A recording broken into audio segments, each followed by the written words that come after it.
place. Good morning, good morning, morning, good morning, morning. Republic of Gamers.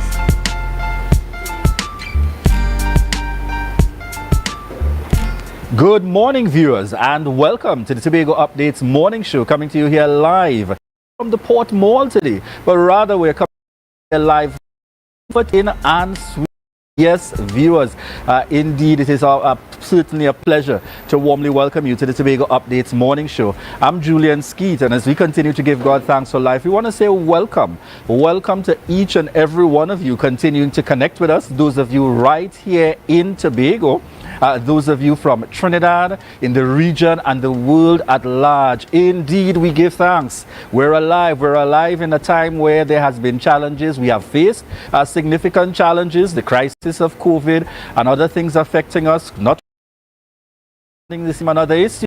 We are happy to be alive first and foremost. And ideally, as I sat here this morning waiting for us to get the show started, I sat and looking off into the hills, and I am kindly reminded, I'm looking in that direction from where I sit here, and you're able to see two outstanding projects. Well, two very major projects, I would say. One being the Ring Bang Monument, for which there was much crisis and concern from many, and one being the new hospital on Scarborough Hospital there in Sing Hill, a project again which many would have had much to say in the circumstances, but at the end of the day now being fully utilized, and one which we appreciate. Interesting perspective. It almost reminds me, damn if you do, damn if you don't, in the circumstances. But today I want us to be reminded to give God thanks. We're alive and well, and we are here. And certainly this morning, as we continue, we want to head on over to news in 90 seconds. Here is your news in 90 seconds for Friday, 19 January. Prime Minister Dr. Keith Rowley accused former Commissioner of Police Gary Griffith of granting a firearm user license to the political leader of the Progressive Democratic Patriots, Watson Duke, after he was charged with sexual assault. Speaking at a PNM political meeting in San Juan last night, he stated that he questioned Griffith about whether it is ethical to grant an individual charged with rape permission to own a firearm before revealing it was Duke.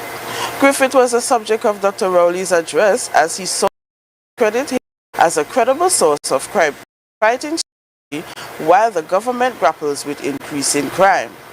Meanwhile, Prime Minister Dr. Keith Rowley announced Cabinet's approval of a 7-member advisory committee to initiate constitutional reform at a post-cabinet conference yesterday. The committee is tasked with formulating terms of reference for a national consultation and providing recommendations to the Cabinet within 3 months after its appointment. This initiative will set the stage for a national constitutional and constitutional schedule for 2024. Dr. Rowley noted that the committee's proposed terms of reference will cover subject matters, parameters of national debate, and for the engagement with a diverse cross-section of individuals and organizations. And finally, the Minister of Health has confirmed the country's first case of JN1 subject variant within the COVID-19 category. Currently, there is no evidence indicating that the J1 subvariant causes more severe illness, that it may spread more easily than its predecessors. Minister of Health Terence Dialsing reported 5 COVID-19 related deaths between December 23, 2023 and January 15, 2024. Minister Dialsing stated that the ministry will continue to advocate for proper hygiene practices among the public to prevent the spread of viruses such as COVID-19 and influenza. And that was your news in 90 seconds.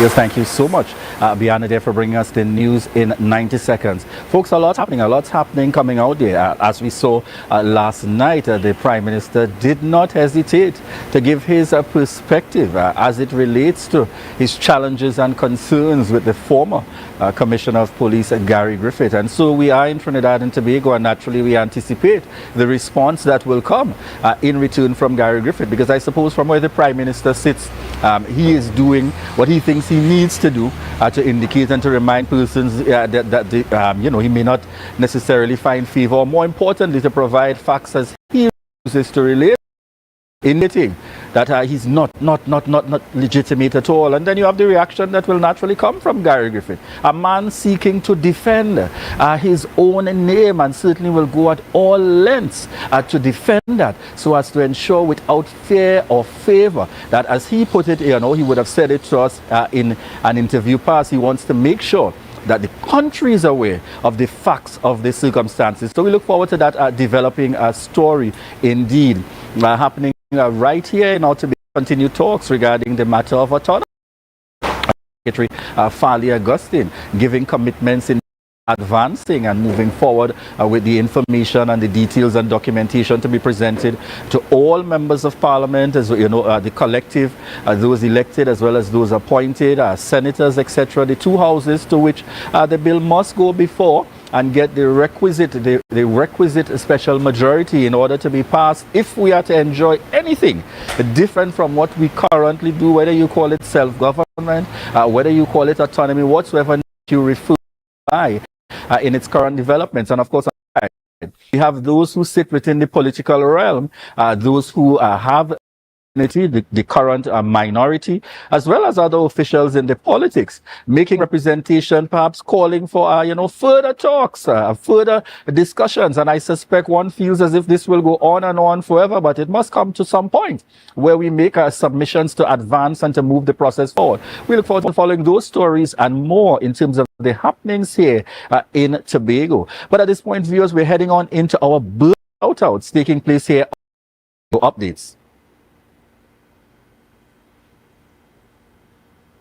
For our birthday shoutouts this morning, we get started with community legend Vonley Isaac of number 1 Village Street, Mount St. George, Tobago, celebrating his 97th. Let me get that clear for you folks. 97. His 97th birthday, and he'll be celebrating on Saturday, January 20th, 2024. Greetings from Stephen J.H. Isaac and the entire Isaac family, wishing him all God's abundant blessings. All right, certainly want to wish you a happy birthday, and indeed God's continued blessings as you head towards celebrating your 97th birthday tomorrow. On screen, we have birthday greetings going out to none other than the young Damari Moore, as he celebrated his 12th birthday yesterday on Thursday. Want to wish you a belated birthday greeting and indeed continued blessings. And this birthday greeting is coming from your mom, Ria, Aliyah, Darian, and the entire family, wishing you a happy birthday. We're giving you all permissions to carry the celebration straight on into the weekend. No pressure at all, Ria. Certainly wishing you a happy birthday.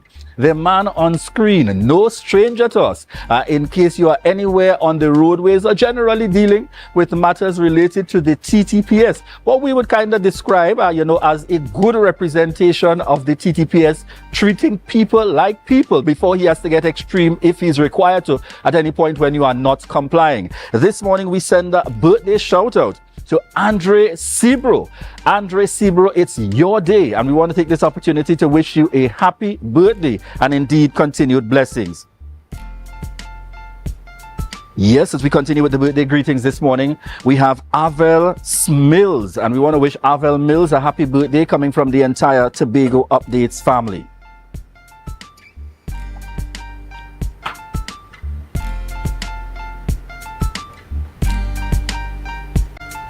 Thank you very much there, viewers, and that was our birthday shout-outs coming to you this morning. And we're heading straight on into our rundown, just to give you an idea of who we have coming in the lineup to this morning's program.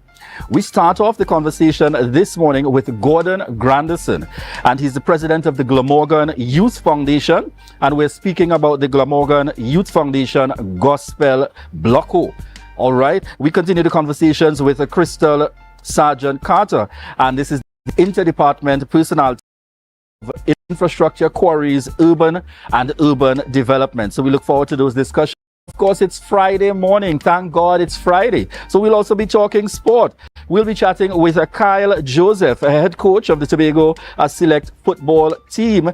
And, that conversation certainly will look very broadly at the Caribbean America's Youth Soccer Classic, along with the Tobago Athletic Committee. So that's what we're looking like in our rundown for you this morning as we continue to bring you the information, to bring you all the highlights. Yes, folks, it's Friday, the 19th of January, 2024. Yes, we are only on day 19, and it seems like these days are indeed running slower than normal. But yes, those are the circumstances, those are the realities. And I want to remind us today, as you go out there, you'll face challenges, you may face issues, in the mix. Part of the dynamics in life, what you got to always ensure, even when they try to knock you down, stand up and go at it again. As that simple saying, it's only all over when you fall down completely and you give up. There's always an opportunity. That word of inspiration and encouragement for someone on the outside there this morning. I also want to take the opportunity to highlight my sponsor this morning. Sponsor Rashad's Men's Store. A shirt, full outfit. They've got the lineup for you. The pants, the boots to go with it in the lineup. Courtesy Rashad's Men's Store, located at Mount Pleasant Main Road, and that's at Le Chateau. Telephone contact 631-1049. That's 631-1049. And certainly you can connect with them via social media. That's Rashad's Store. It's about an experience when you head to the store. It's never just go pick up and run. Certainly you give them an idea of the event that you're looking at, and they try to come up with a combination that's best suited to you and something that you are comfortable with. So outfit this morning, courtesy Rashad's Men's Store. Viewers, we want to thank you so much for the continued love and support, and most importantly for continuing to choose the Tobago Updates morning show each and every day. We're coming to you live from Comfort Inn and Suites, and therefore this morning we want to do a quick shout out to our viewers on the live, a faithful viewer. Mans Joe Field, I see you in the mix this morning. Chanel Ford, faithful viewer again. Pearl Murray Beard, yes. Ria Orr, good morning to you in the lineup. Lavian Ashby Cupid, our very own William is on with us as well this morning. Renrick Job, Liesel James, good morning to each and every one of you. And we continue to say thank you. But at this point, viewers, we're heading on out to a break. But we want to remind you that this is your opportunity on this beautiful Friday morning to share the live, share the live, share the live.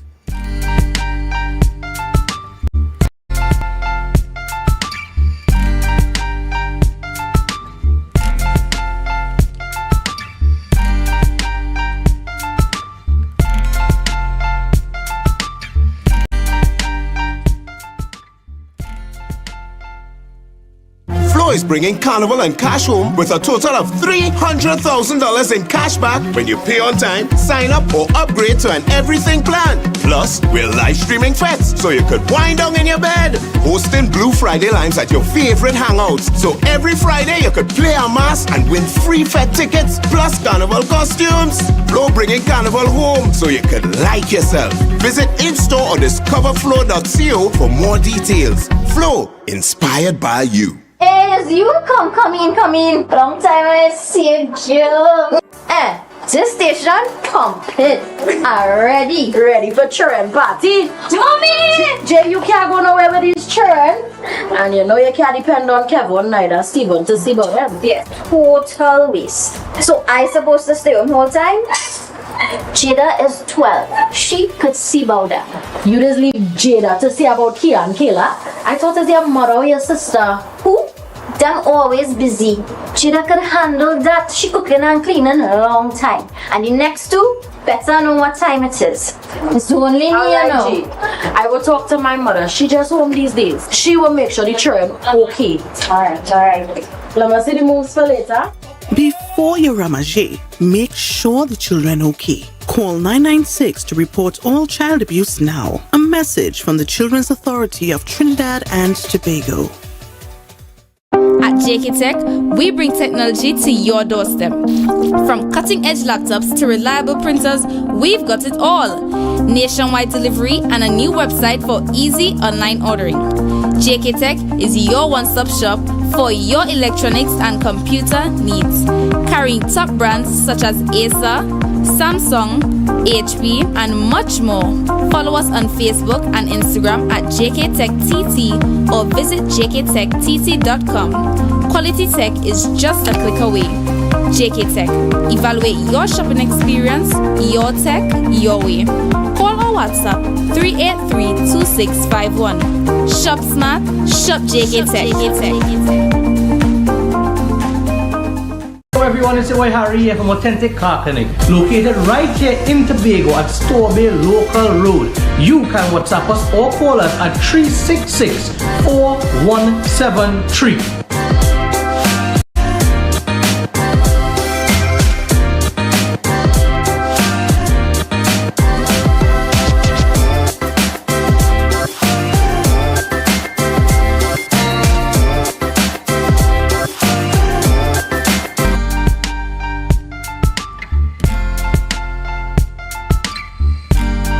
Put a smile on your face when you're moving from place to place. Good morning, good morning, morning, good morning, morning.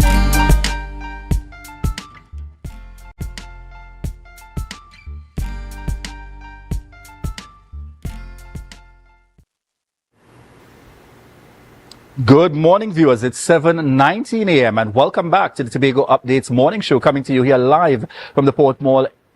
Correction there this morning, viewers. That beautiful view, a gentle reminder, coming to you live from Comfort Inn and Suites this morning. As we head on into our first interview, we are chatting Gordon Granderson, President of the Glamorgan Youth Foundation. Good morning to you and welcome. Good morning, Mr. Julian. It's a be here. Yes, the pleasure of Comfort Inn. I mean, it's a sweet, yes. To get the conversation started this morning, we're speaking about the Glamorgan Youth Foundation, serving as president. And viewers, I got to put it out there. Gordon and I, we go way back. High school days, Scarborough Secondary School. Indeed, we bleed blue. But certainly, commendations indeed on your presidency. But tell us a little bit about the Glamorgan Youth Foundation. How has it been in operations? The Glamorgan Youth Foundation has been operable about 2 years now. So the pandemic, I mean, with the dormancy in the community and everything, we have the youth came together and we decided to start this movement, right? To start to help with the development not only of our community but the island of Tobago holistically, right? So we have embarked on different projects and different ventures, elderly care. We meet out with the young persons in the community and have give them talks about their health and the physical well-being and these things. And we want to just continue getting the youth involved in positive things, right? And that's really excellent.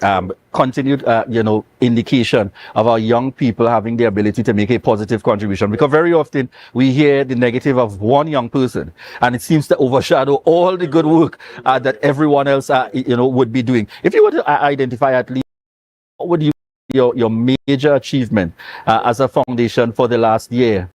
The foundation, one of our major achievements would have been the regatta. We would have put together a unique regatta, which is soon to come, which includes the use of our natural resources within our community. Right? We boast of one of the best rivers in the island of Tobago, one of the best beaches on the east side, and so much more history and mystery within our community. So we have, last year we would have put together a regatta that would have brought us, the crowd was excellent. Big, the response was big, the support was big, and I mean, this year we want to do it even bigger. But we did so much things last year, and this year we want to keep it on a roll, right? We normally do the interfaith to start the year. We do the regatta, we have the elderly care, right. We take the elderly for drive, and we do so much in the community to keep the community active all year long. Excellent work indeed. Well, we're diving on in, and I saw on my rundown this loco. You think first thinking is harvest time, we have some music, we have a lime happening, but no, this one is defined as a gospel bloco. Yes. Tell us about that initiative. Yes, we want the same bloco vibes. We want people to come out and feel relaxed. That's the reason we use the word bloco, right? And last year we did the interfaith to start the year and bring blessings to the community. We want to do it this year the same way and in a bigger way, right? This year we have approached various religious nominations to come and be a part of what we are doing, and they have responded and will be there Sunday, right? The 21st, that is. And this bloco is just to show that different religious nominations can come together and be a part of one movement, one positive vibes, and just to keep the thing going in Glamorgan. So this is actually taking place at the junction. I want to be clear. So we're not going into a church, we're not going into a community center, we're not going into any space. So it's happening on the Glamorgan junction. 3 p.m. On Sunday. Yes. What can we look forward to as part of the lineup? Who are some of the entities or individuals involved I could give in you this that praise and worship? Right. We have a representation from the Muslim community. We have representation from the Hindu community. Right. Several Christian nominations will be there. Baptist, Church of God, Pentecostal, praise and worship teams. We have special performance by Donald Job, our very own Dejon Saul, right? Very artists, and different praise groups from different churches, right? So we have plenty to look forward to, right? And we have our own personal, what would I say, hype man, we just call him. He's the man that's really get the thing going. He'll be there also Sunday. So we really want to make this thing a real community vibes, a real free up vibes where you can come and just feel free to just show who you praise and do the thing away. But it's all about us giving blessings back to the community and starting off the right foot. So is this limited to members of the Glamorgan Youth Foundation? Who is your broader target? We want anybody who feel they could be a part of it to come and be a part of it. If you feel that you're inclined to come and give praises to the Lord in your way, come and be a part of our movement. All right. Excellent. So it's going to run from 3 p.m. Folks, and these are the activities happening. It's going to be taking place at Glamorgan on the junction, the Gospel Bloco. What's the response been like thus far from, in terms of putting the information out there, reactions and so on coming from your community and beyond? Well, from the community, most of the sponsors is basically community members who would chip in to make sure that the event come off, right? Right, and also the Church of God on the Rock, Glamorgan and Boko. They would have been one of our major sponsors towards making sure the event come off. But in terms of response from the different religious nominations, it was overwhelming. Right, it was overwhelming. So we really want, because last year it was great. Last year we started off 2023 great, and we want to do the same thing this year, 2024. Started off on a positive note, share the blessing in the community, and by far, Tobago. Do you feel that this presents an excellent, forum? And tell me, you said you did an interfaith last year, and I'm assuming that was indoor.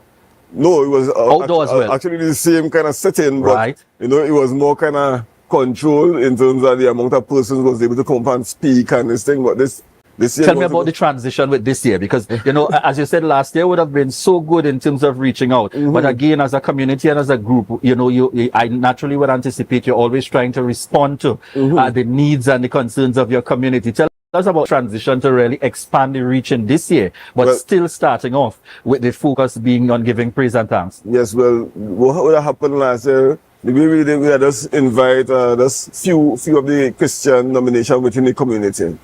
Right, and persons would have responded and said, so how come? Yeah, Muslim, thing, and so this year we did a wider reach, you should say.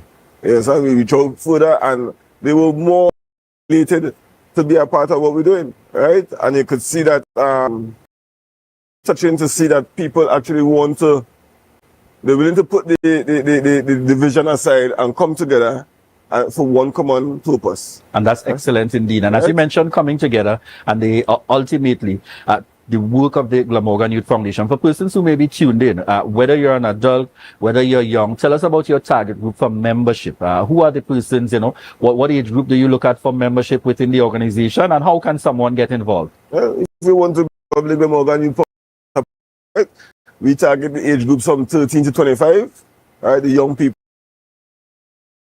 Right. And if you want to be a part, you could always reach out to us on Facebook, right? Or contact me. I'm the president on 776-9193. Right? On the Facebook page, you can have a link to a registration form where you can register and be a part of the group or the movement. Right? Excellent. What are some of the things persons can look forward to beyond this event? that takes place on a Sunday. What are some of the other activities for 2024, or at least one or two that you definitely want to highlight that persons can look forward to? Definitely, I want to highlight the regatta, right? Because regatta was amazing last year, and this year we want to go even bigger and better, right? Because we are striving for success in Glamorgan. And what month is the regatta carded for? We want to card it for March. March, okay, right? excellent. So, right around the corner, people, right? And the team for this year, as you can see, the Bloco is represented, right? And the whole view is to represent who you serve, represent what you are part of, and show your representation for what you're really doing and what you really are, right? So with that team, we're going straight through the year with that team, represent, starting off with the Bloco, the Gospel Bloco, shed blessing on the community, and then we're moving straight into the regatta. We're going to be acting different new clubs, different groups, different fitness clubs and all these things to come and be a part of our unique regatta, which often obstacle course and all these things. So that is what we're all about in Glamorgan. We're just trying to keep the youth active. Any youth want to be a part could be a part. It's not just limited to Glamorgan youths, right? Excellent. If you want to be a part and you say that it could serve a purpose within our community, come and be a part. Indeed. But before we close this morning, I certainly want to take the opportunity to ask you to remind our viewers again where they need to be on Sunday. Yes. Remind them of the time, what's happening. Well, we're going to be Morgan Junction, right? Right before you go down to Richmond, if you're going to the east, and if you're going to the west, right before you go down to Pembroke. Right on the peak of Glamorgan, we're going to be there. Everybody do my business very sharp. 3 p.m. we're starting, and we're going all out, right? So that's where we're going to be. And I see persons, the question is coming in, do I have to come well-dressed in my shirt and tie for church, or could I dress comfortable for a Bloco? Come to praise the Lord. All right. Right? Come to praise the Lord. Folks, you got the directive. Then, Grandison. It's the Glamorgan Youth Foundation. This event takes place on Sunday at the Glamorgan Junction. It's a gospel Bloco. Most important, come on out. Looking forward to that support. We're quick to highlight things when there are challenges in our community. This is something happening positive. Let's come out and support our young persons. We also want to thank you so much for continuing to choose the Tobago Updates morning show each and every day. And at this point, we're prepared to head on out to a break. I want to remind you, each and every one of you, those viewers on the live, Jack, Elsa, Wayne, Laverne, Sharon, and indeed, remember to share the live, share the live, share the live.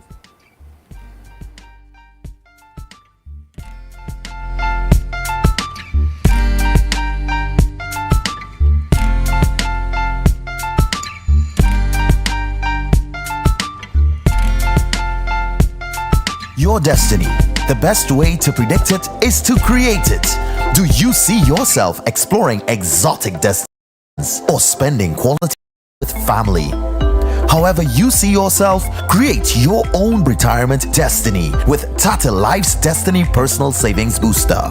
Choose from one of 3 investment options with guaranteed minimum investment returns to secure a monthly retirement income for life, with the option to choose your retirement age. So what's your retirement destiny? Call 62TATIL or visit tatil.co.tt to learn more today. Conditions apply. Tatil Life, a member of the Ansa Makal Group. Tobago Glass Supplies has been a leading name for over 37 years in the glass and aluminum market in Tobago. We provide an extensive range of high-quality, innovative aluminum and glass products for commercial and residential use. Competitive prices with superior and professional services by committed employees who are guided by rigid quality standards. Tobago Glass Supplies specializes in the manufacture and installation of glass and aluminum products that are essential to today's homeowners and the business environment. We are engaged in marketing, sales, and installation of a variety of products. These ranges from windows and doors to necessities such as mirrors for homes and vehicles, designed and manufactured in-house or imported.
place. Good morning, good morning, morning, good morning, morning.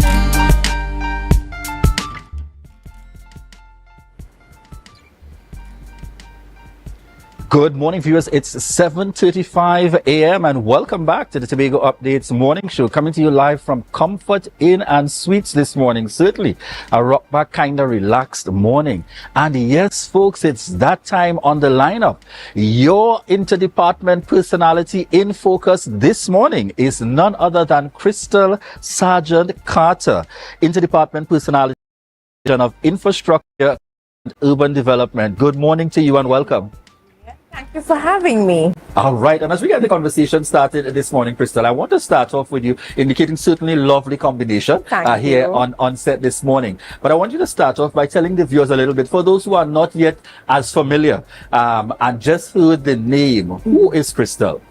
Crystal Sargent Carter is very close, and it's a bit talented here and there. And yeah, I'm very, very active in the community, you know, in culture, you name it, Best Village, you name it, all over the place, yeah. Just full of fun, joy, laughter, yeah.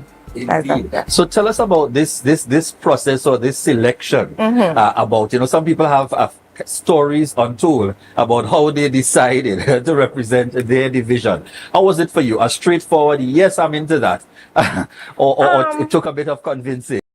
Well, over the years, I've been into departments, and I really had the urge to be a part of the entourage, be a part of the show. And you know, I say, you know what, this year I'll try for it, and you know, it just happened. Yeah.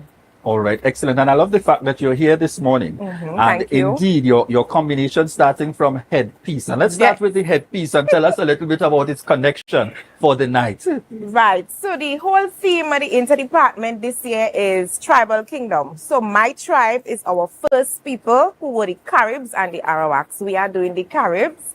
And this is just a display of their design, or, you know, how they used to be back in the days, you know. They're just a depiction of the Caribs. So that's just a taste of what's to come. Yes, this is just a taste, people. Why would you say that the Department of Infrastructure, Quarries and Urban Development is probably the division of choice for interdepartment night? Let's say, for example, you don't belong to another division in the THA, and you're coming to the show, but you're wondering which division, you know, or which entity should I support? I guess on the night, people would choose, you choose, I don't know, just choose me randomly. Just choose me the night, full of vibes, energy, and just gravitate, just gravitate to the person who really full of vibes and energy. Excellent. Yeah. You want to tell us a little bit about what's the talent that we might be able to look forward to this time around? You don't have to give us too much, but give us enough. I'll be doing a monologue depicting my character. Yeah. All right, and that's part of the broader team for the interdepartment show. And as it relates to packages and so on available through the division, you will have packages available far and wide? Yes, we have a package where you have your token, your tickets, and your token $200. That's refreshments and drinks, food, and that's it. All right. And what's the color of choice for your division? This is our color. Maroon is our color. You see me here displaying it. Maroon is our color. All right. What do you hope to achieve out of this experience, getting involved and participating? So you've finally made up your mind to move from sitting in the audience, jumping up, having a good time, supporting, to get onto the stage. What do you hope to gain from the experience? For me, Julian, to be honest, it's all about elevation in self. It's all about, you know, self-motivating, telling yourself, always looking on and just telling yourself, you know, you want to be there just to have a taste of what these contestants really do, you know. And I just decided, you know, or had the urge just to be in this space and just have a just have a taste of it. I just wanted a little taste of it. Excellent indeed. Any fears heading onto this stage? Fear is always there. Nervousness is always there. But for me, I feed off of the crowd, or for the vibes. Yeah. Excellent. Have you ever been involved in anything like this before over your experience? I know you spoke about being in the culture. Department? Yes, being in the culture. I was involved in Heritage Personality. Nice. I went to Trinidad in the Best Village, Emancipation. So you know, so you have the experience being ready for the stage. Experience, but over the years, I have grown to love and be really devoted to my culture. I really, really love and embrace my culture. I don't know about anybody else, but I really like to take things to the next level. So the interdepartment competition for me personally is taking myself to the next level. Whether it doesn't matter, it doesn't even matter if I win or lose. It's just a self thing. Certainly about your growth, your growth Yes, and development, yes. and I like the idea, and I get a sense of passion from you. It's the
We continue this morning. You can look forward to the man himself, as Adana would say, Mr. Cricket, Marcus Daniel, coming up with the next segment. But as we prepare to head on out, as I join with Crystal this morning, we want to remind you that this is your opportunity to share the live, share the live, share the live.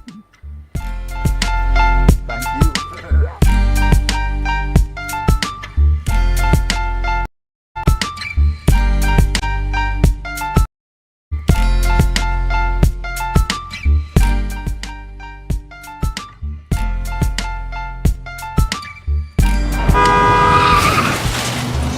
Everybody only worrying. Never ever worry. Don't mind how things looking hard. I tell them never ever worry. If your life can't get damaged bad. I tell them never ever worry. What I'm saying is true.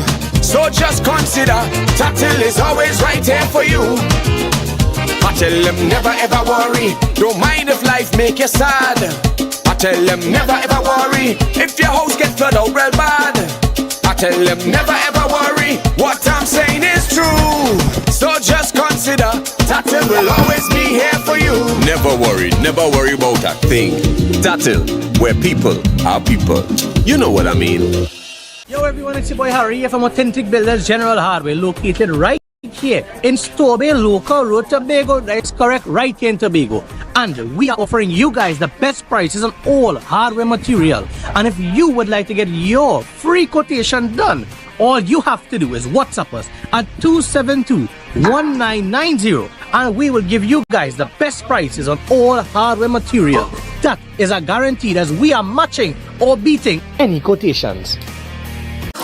Hey, hello guys, welcome. Come have a seat. Oh, this is so stylish and I love the fabric. Darlings, you must tell us where you got your new furnishings. We got them locally at Standard. They've got new chic European furniture, crafted from high quality material. Oh, Standard?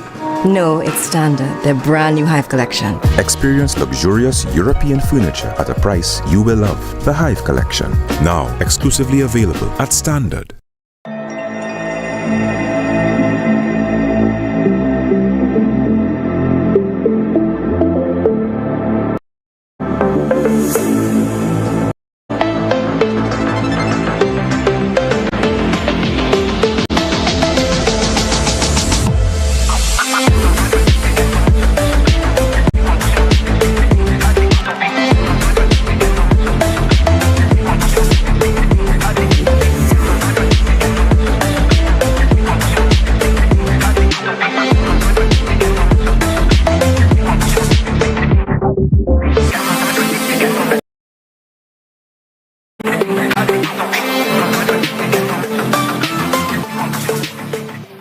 Rotisserie, mouth-watering fries, salads, combos, and specials galore. Feeling for something to eat? Come and see. Our rotisserie is seasoned to the T. Kicking chicken, masala, and jerk roast. Crispy fries made from scratch. Who do you know can beat that? Or salads freshly cut and packed. When you taste it, you'll be wanting to come back. So come check us out on number 2 Robinson Street, Uptown Scarborough, Tobago. We open on Saturday nights from 7:30 to 11:30 p.m. Monday to Thursday, we're open from 10 a.m. to 9:30 p.m. and on Friday, 10 a.m. to 4:30 p.m. Contact us at 772-7443 and all social media handles at The Rotisserie Factory.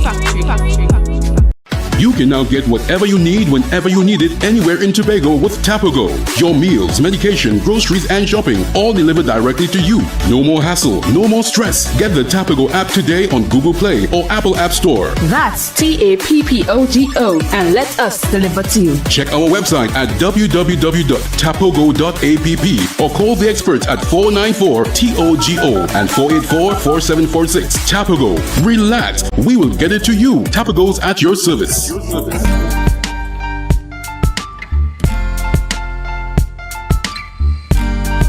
a smile on your face when you're moving from place to place. Good morning, good morning, morning, good morning, morning.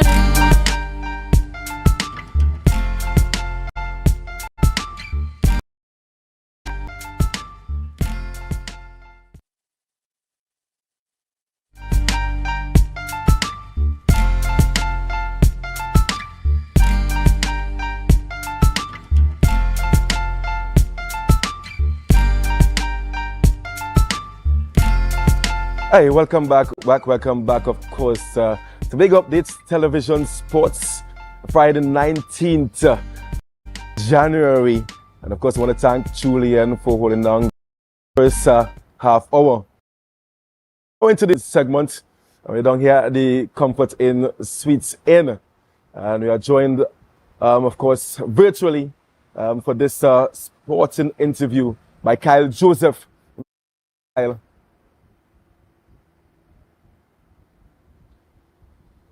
Morning, Kyle. Yeah, good morning. Good morning. Are you hearing me? Yes, man. Fantastic. You're not, man. yeah. I see that. And of course, thank you so much for joining us here this morning. And of course, we are talking about your Tobago Select team out there in Miami.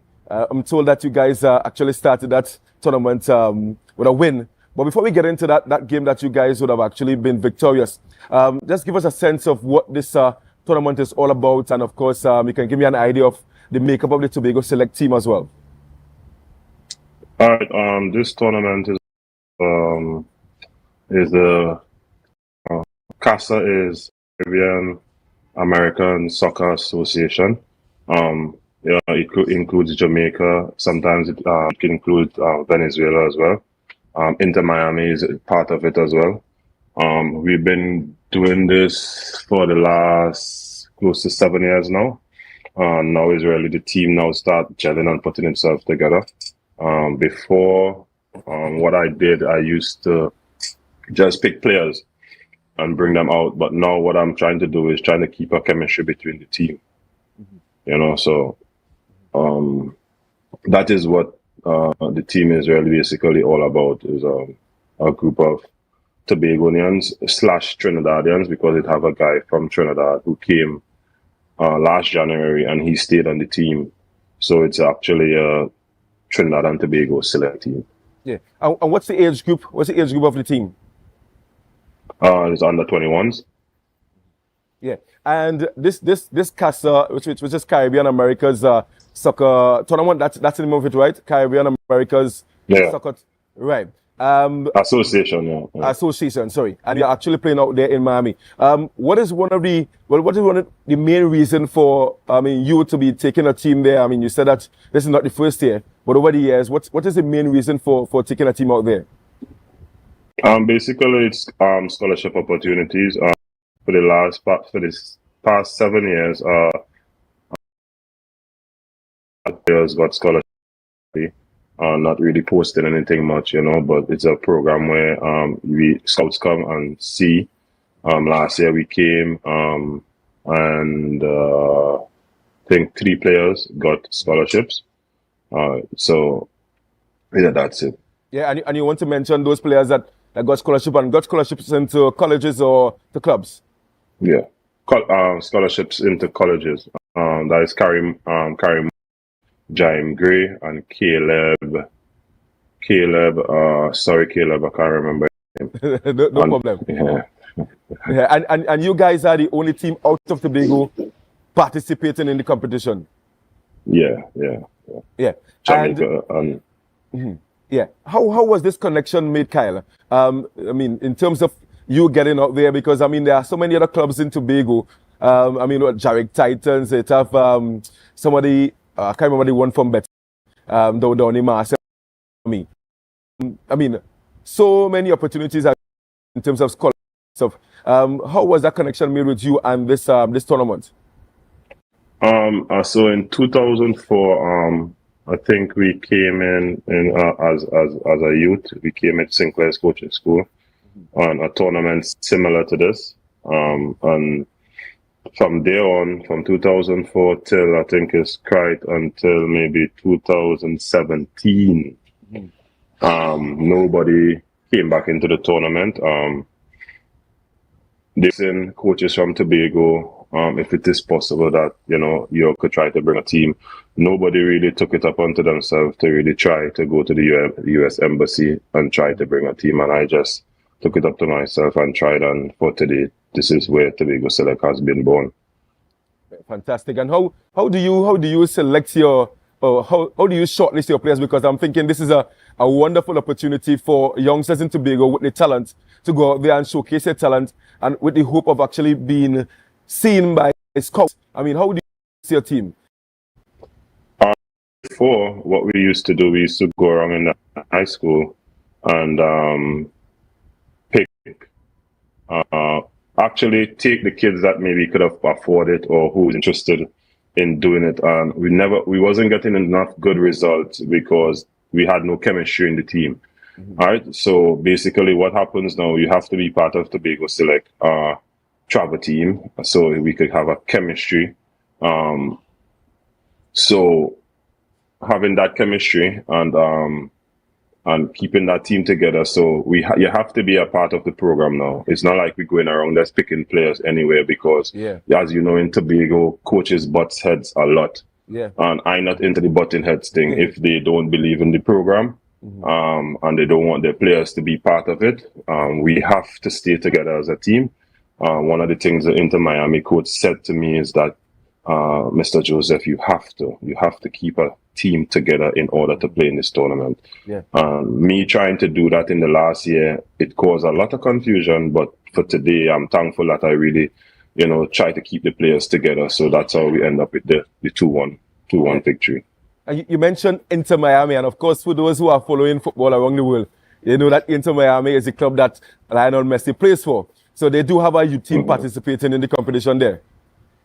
Yeah, they do. We play them today. You play them at today? 7 p.m. Oh, fantastic. At 7 p.m., yeah. Is there like a live feed in which Tobagonians or person to follow matches? Live feed, but when I sent out the live feed, what happened now, you have to pay for the live feed. Right. So we are trying to talk to the organizers so that if we can try our best to see if Tobago Select could pay some sort of package that it could be open to Tobagonians. Yeah. And take me through the matches that you guys have. How long are you guys going to be there for?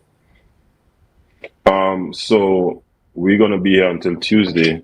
So in our group, there were 4 teams. One of the team didn't make it. So it's 3 groups. So everybody had started at 3 points. So with we winning our first game, we are on 6 points. So automatically we are in the playoffs in terms of either if we win into Miami today, on Sunday, we play for the first or second place. Right. But because of 6 points, we are automatically in the playoffs. So either or, we're going to play on Sunday. With 6 points, we're going to be playing for 3rd and 4th place. With 9 points, we're going to be playing for 1st and 2nd place. So anyhow you take it, Trinidad and Tobago national anthem will be played on Sunday. I love that. And of course, I want to wish you all the best with that. I mean, Kyle, this must be a costly venture. I mean, is there any sponsor or donor that you may want to mention? I just want to say thanks to Tumac, Tobago Performing Arts, and Catch a Wave. That's Carolyn. She helps us a lot with the uniforms. Other than that, we don't have any other sponsors. Sorry to say, we always go to the government and we get turned down all the time. This morning, I was talking to one of my friends and she told me, she said, the congratulations is bigger than the support, and for Tobago Select, thank God for Melchai Farms Limited. Whenever the players fall short, Melchai Farms Limited have to pull the slack. We went in many meetings, we got denied of funding, but life have to goes on. I hope you could see the initiative that's trying, not even just scholarships, but getting the kids off the block. Because we came last year, we got like 33 kids visas. 33 kids did not play, but 33 kids was not on the block, and for today, they don't want to get in any trouble because they don't want to mess up, the status of going back to the embassy. So this whole program is about just getting the youths off the block and letting them see a different light, letting them see that it is possible to, to have nothing, One of our players, out of all of them, a lot of them got 1 and 3s and one of them got 10 years and it was so crazy and he didn't have anything to his name, and he just changed into a different person that way, boy, I finally had a chance. He didn't even have a passport, He played football for so many years. He's 20 years of age and never had a passport, played with so many teams and didn't have a passport. So the initiative is basically just to help the youth see a different. It's not really about a scholarship program for me because it's not everybody will get scholarship. It's not everybody like book, that way, but it's just, I will always say watching the cable TV and being at home, not coming out here to see what the cable TV gives. It's very frustrating. So I could see it on the boys and them face that way, boy, at least I'm in America. At least I can see things different, So that is basically what the program is really about, Fantastic. And if anyone is watching this program right now and they want to join, how can they join this Tobago Select movement? So we have 2 emails, Tobago Select Sports Academy So it's tobagoselect@gmail.com. And there's another email, tobagoselect@gmail.com. We also on Instagram as well, as Tobago Select. So you could always find us there. You could contact me as well at 708-4927. And that's basically how you could get onto us. We train currently at Montgomery. I want to thank George Joseph, aka Tuffy, for giving us the opportunity to even play against the Super League team. So I think that is what really sharpened the boys up. We had some very competitive games before we left, and I just really want to thank the whole Bethel area for accommodating a combined team, which we don't really have a home ground to say, because we had to be moving from ground to ground. We were at Signal Hill once, we were at Shaw Park once, and we getting boot out. So I really want to thank Tuffy for really giving us that opportunity, to showcase our talent.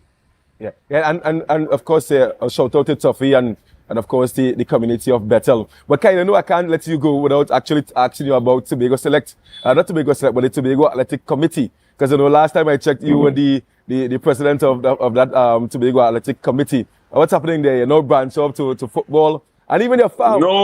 Even the farm passing down Chilvan, Orchidski, sorry. And seeing the farm there. What's happening there? So we'll start with the Tobago Committee. Actually, I'm still the president. Right. And we sent out some stuff asking the past administration to fulfill, and for some reason they are not fulfilling those requirements for us to move on. So until the past administration fulfill these requirements in terms of audits and stuff like that, then we can move on. But no audit has been done from since I was in. I didn't even have a chance to share my idea. And so it's at a standhold. Some people think that I am holding track and field back in Tobago, but what I'm really trying to do is try to really get things going, because I keep saying is that we want to be coaches, but we don't want to be full-time coaches. And what I did before I came here, I actually mimicked the Inter Miami coach in terms of the hours that he goes out to practice. I try to put in more hours than my opponent. So in terms of we want to get somewhere where sports is concerned, we really have to start getting full-time coaches. I am a full-time coach voluntarily. I depend on Melchai Farms. That's my farm. I'll get to that and answer to you what's going on at the farm, but I farm in the morning and coach. Actually, I practice. I still coach athletes. Tobago Select is basically really no longer under the entries. I think I had boycotted it because we are not getting any support as the president. So most of my athletes are running unattached, but I'm still behind the Tobago Select, Kyle Reed, Nico Citoni, Arlette Oliveri, Michael Pereira, who is running for Signal Hill. I still coach them 5 o'clock in the morning at Montgomery again, So it still exists. I'm still into the track and field, but the Tobago Select brand is not under the entries at this point in time. Okay. And go ahead. Yeah, so and where the farm is concerned, the farm is still around. The farm, I just moved from one location to the next.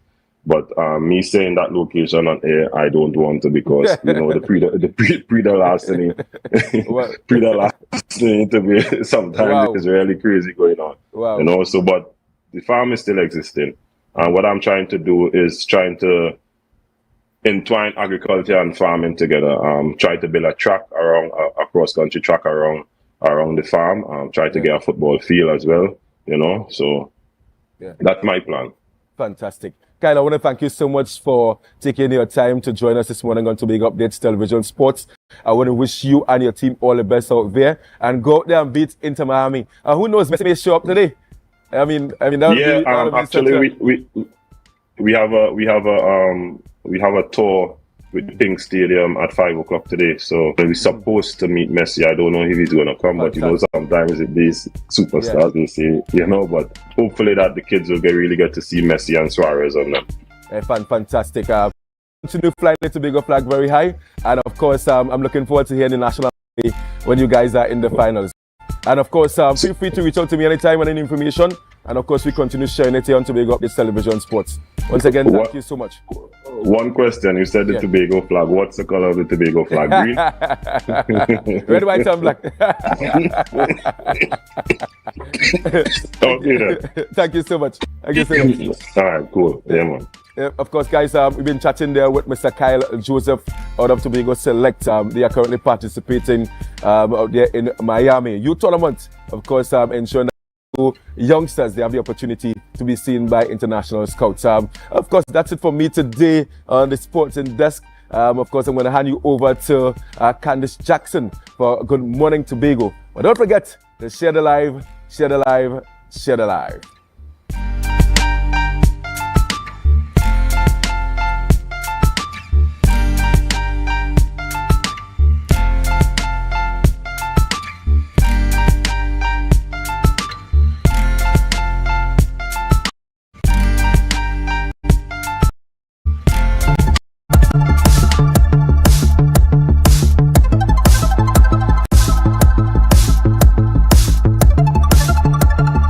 The initiative, aligned with the 2030 Agenda for Sustainable Development, aims to protect and promote the relevance of Tobago's underwater past. Tobago, as you know, is an island that's exceedingly rich in history.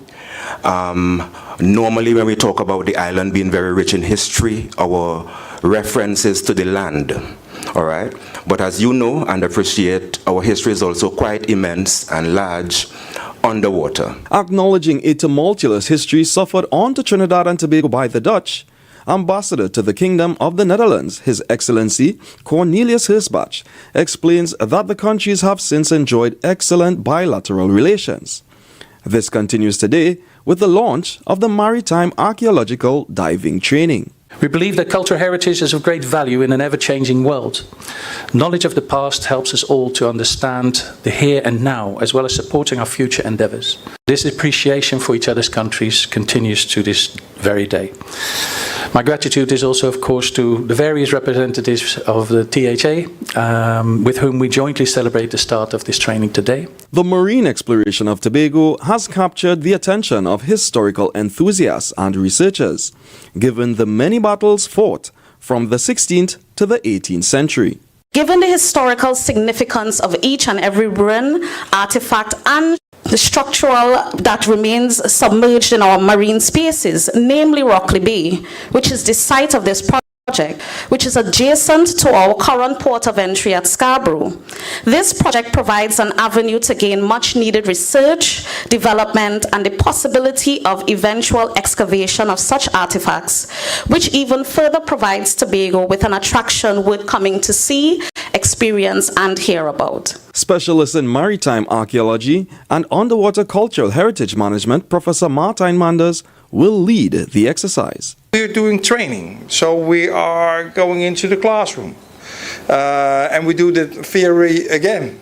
But not only that, we're picking up our dive stuff and we're going out and we're doing underwater archaeology, but especially underwater archaeological heritage management. That means we're not just picking things up from the seabed and putting them into a museum. We're thinking about how can we implement cultural heritage into society. A total of 18 university students from throughout the region will be guided by archaeological diving experts over a 3-week period. During this time, they are also expected to encourage community interaction. I'm Ryan McCool for Let's Talk Tobago. That was a production of the Department of Information, Office of the Chief Secretary, Tobago House of Assembly.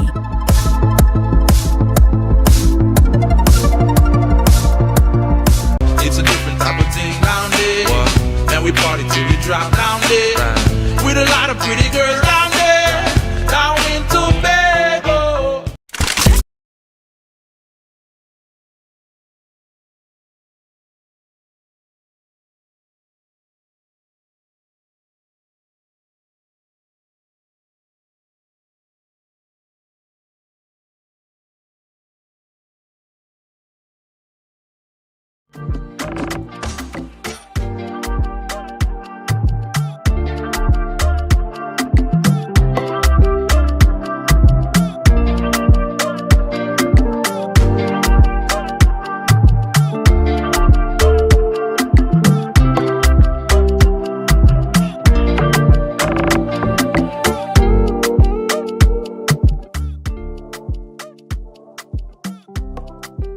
your source for current affairs in Tobago, Trinidad, and the region.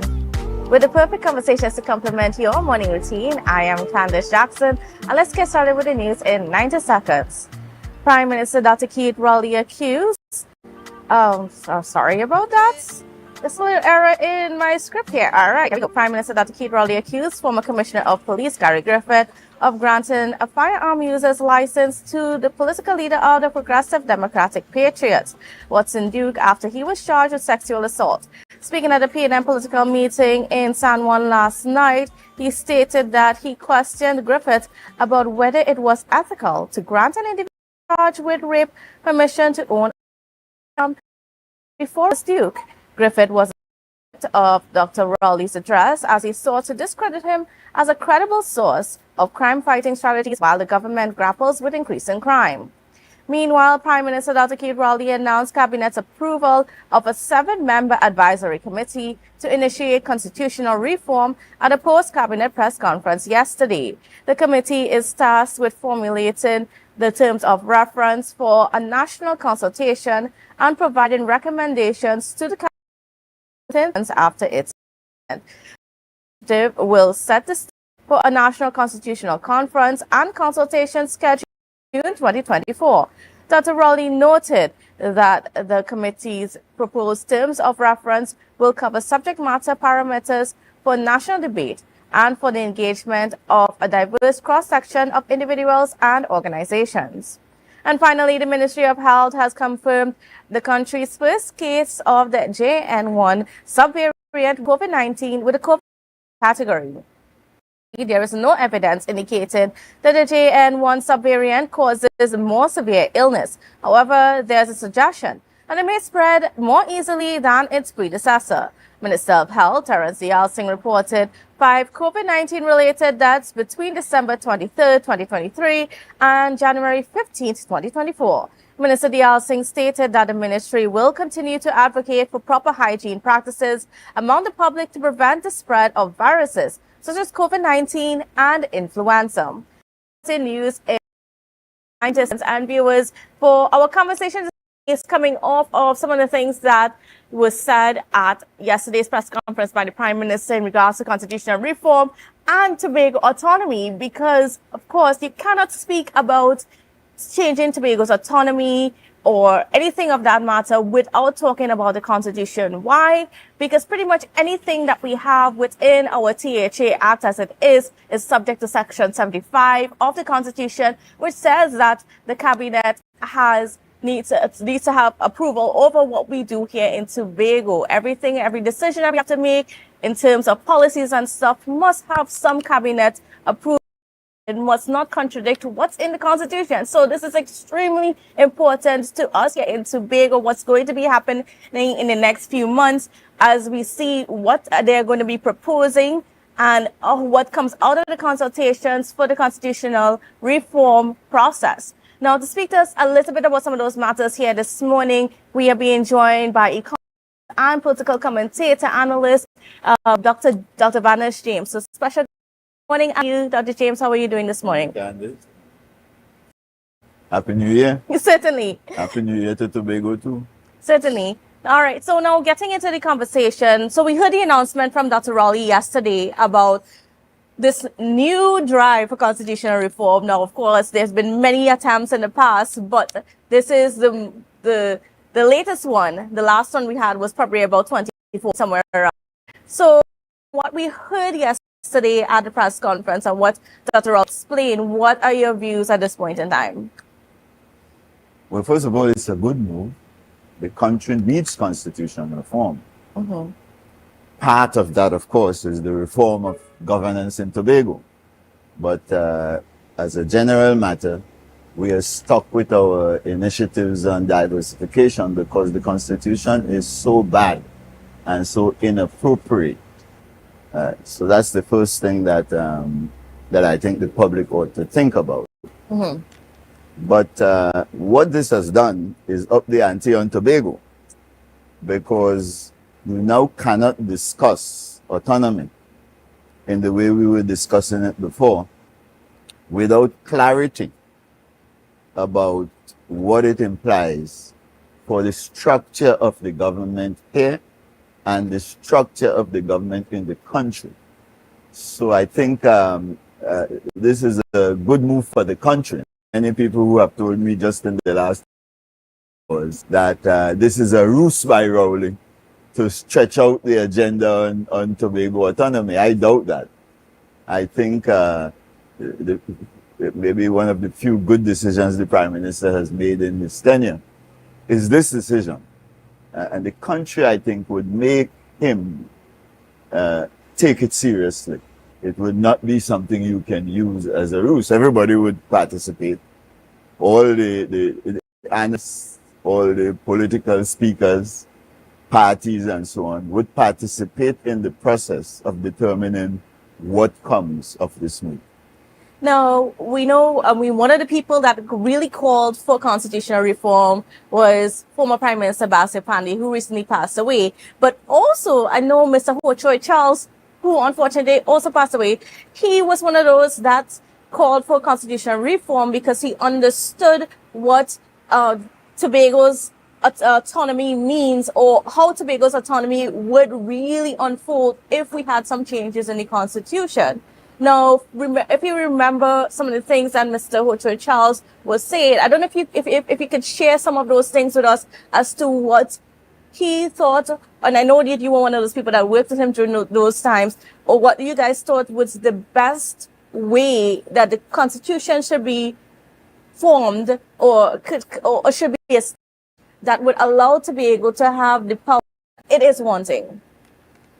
Well, what I can say to the public, first of all, regarding Ho Choi on this matter, is an important event in the efforts of Tobago. When we went to the Dispute Resolution Commission,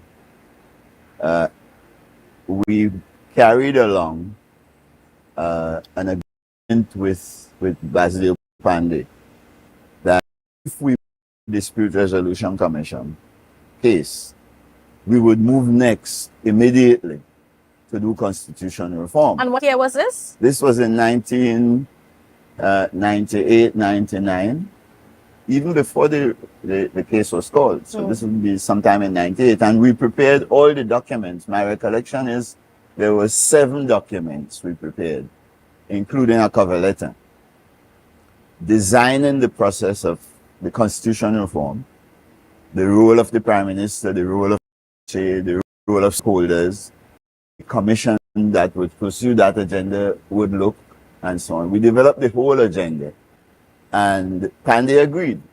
So those were in the archives in the PRDI. I don't know if they're still there,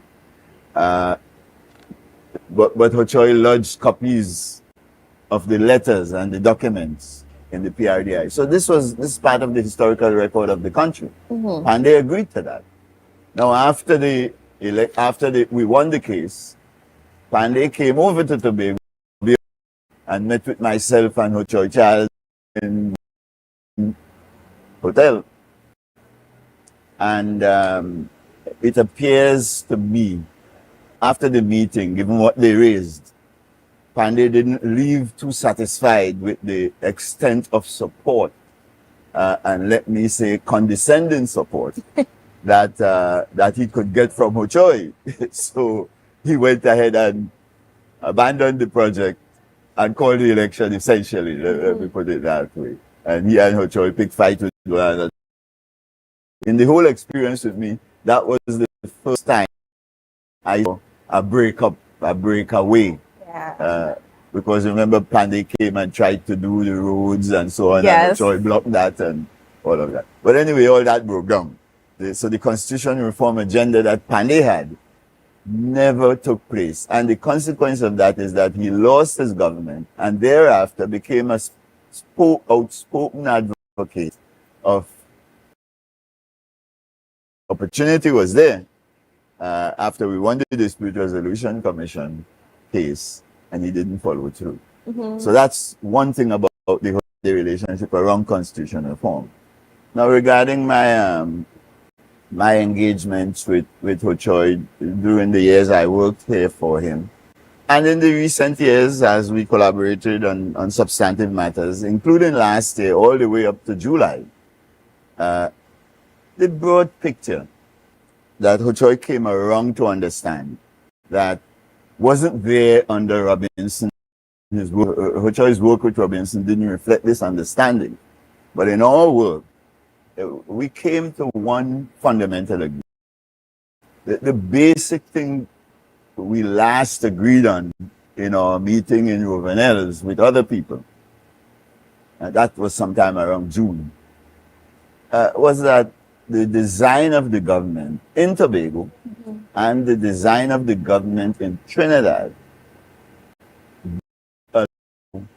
for oversight of the work of the cabinet in Trinidad or oversight of the work of the executive council here. Both, and he was, remember, our first chief secretary. Yes. So we got the agreement from him that he would now say from his experience as chief secretary that the collective responsibility of the executive council to the assembly, like the collective responsibility of the cabinet to the parliament, is really farcical. There is no mechanism in the constitution to force that collective responsibility and accountability and so on. And he I agreed. remember clearly that was such an intrinsic part of the conversation with all those consultations that took place from 2013 onwards, and probably even before, about, you know, what we need to have to make sure we have the ideal government that really does work for the people. Well, you mean you're pointing back to the Kamala effort? Yes. Yeah, well, I think this is the point that was misunderstood by Prakash, Ramadan, Hussein. 2014 and 10 to 2014 under Kamala.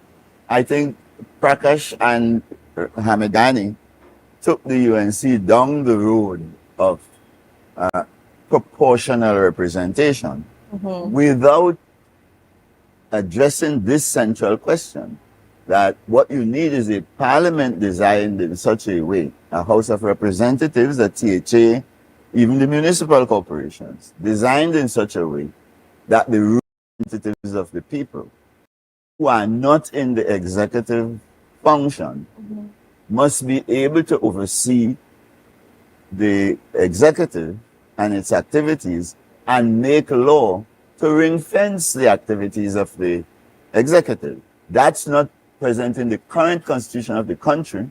It's not present in the THA Act. And the absence of that provision is the major reason we are not getting good decisions made by our governments. We get government with information, while you need full information government if they're going to make some decisions. The key, of course, is the absence of representative government and the presence of authoritarian executive cabinet government. So I think that is what is going to have to be addressed properly now.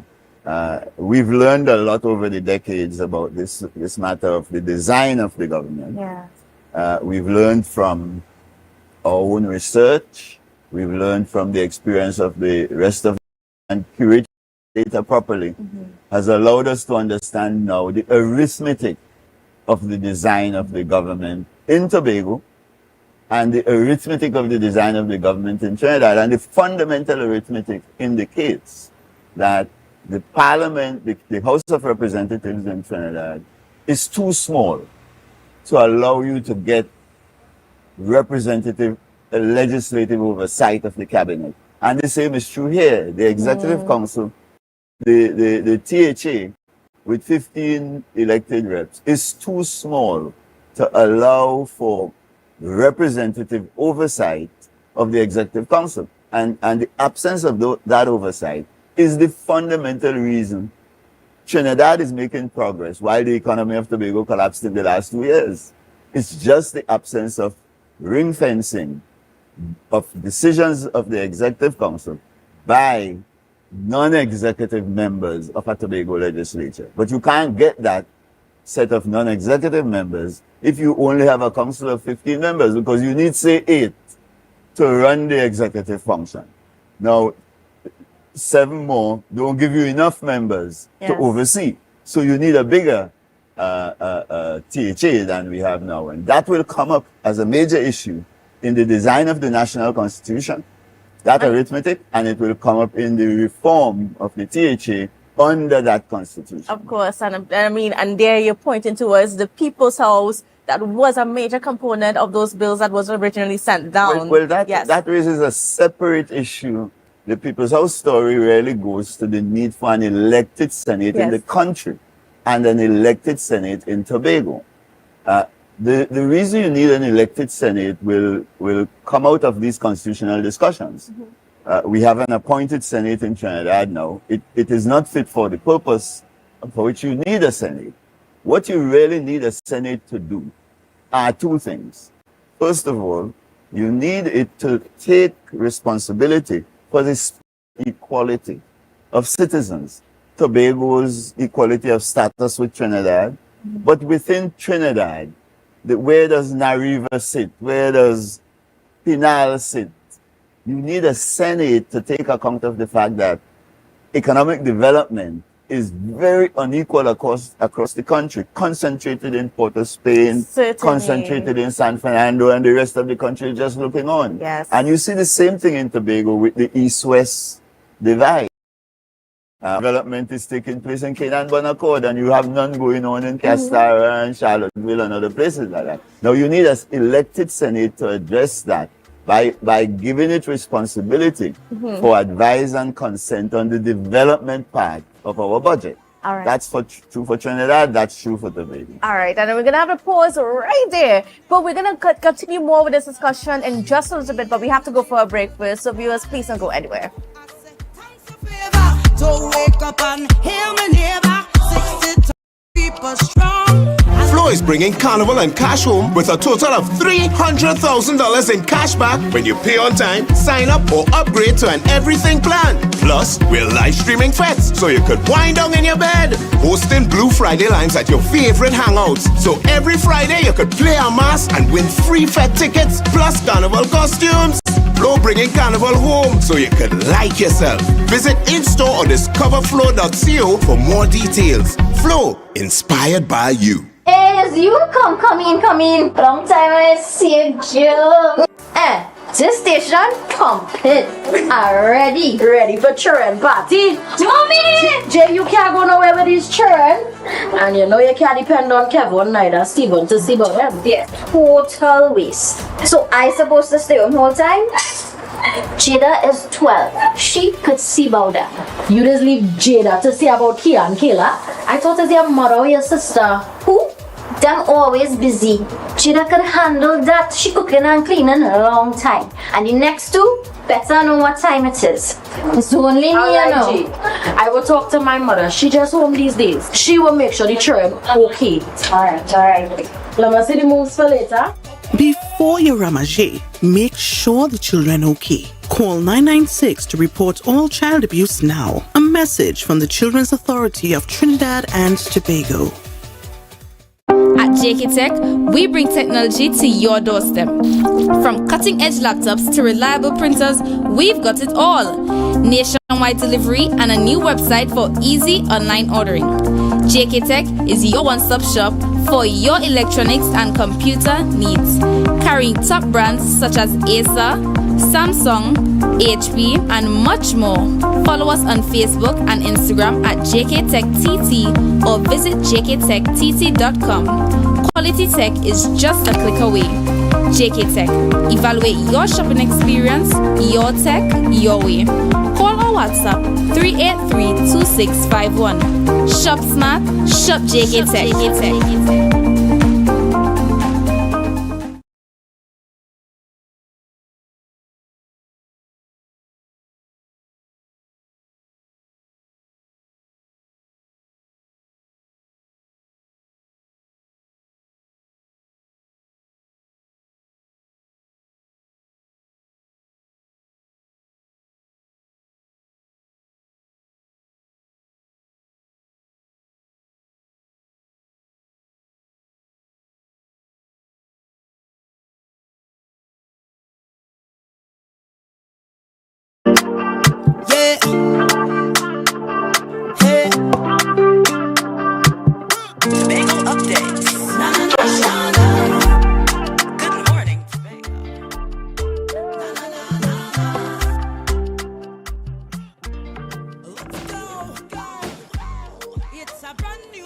Welcome back to Good Morning Tobago on Tobago Updates. Viewers, we are continuing our with economist and political commentator Dr.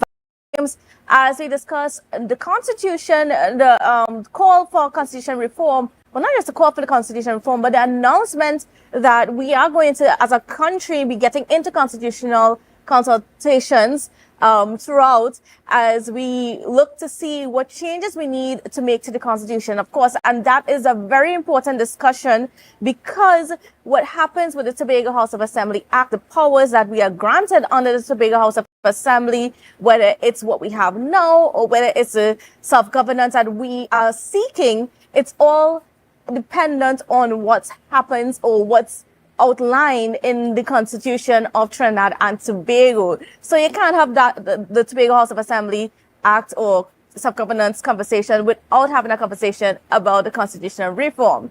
Now, Dr. James, of course, we were kind of getting into some of just the powers that we need in this country when it comes for accountability, things like that. And we highlighted the fact that the Constitution as it is right now does not have much in it by way of holding our executive powers to account for the decisions that they make. And that is something that we're hoping gets in there this time around with these consultations. And are you confident that some of these things will be included or will come up strongly in the consultations that are going to be happening over the next 6 months?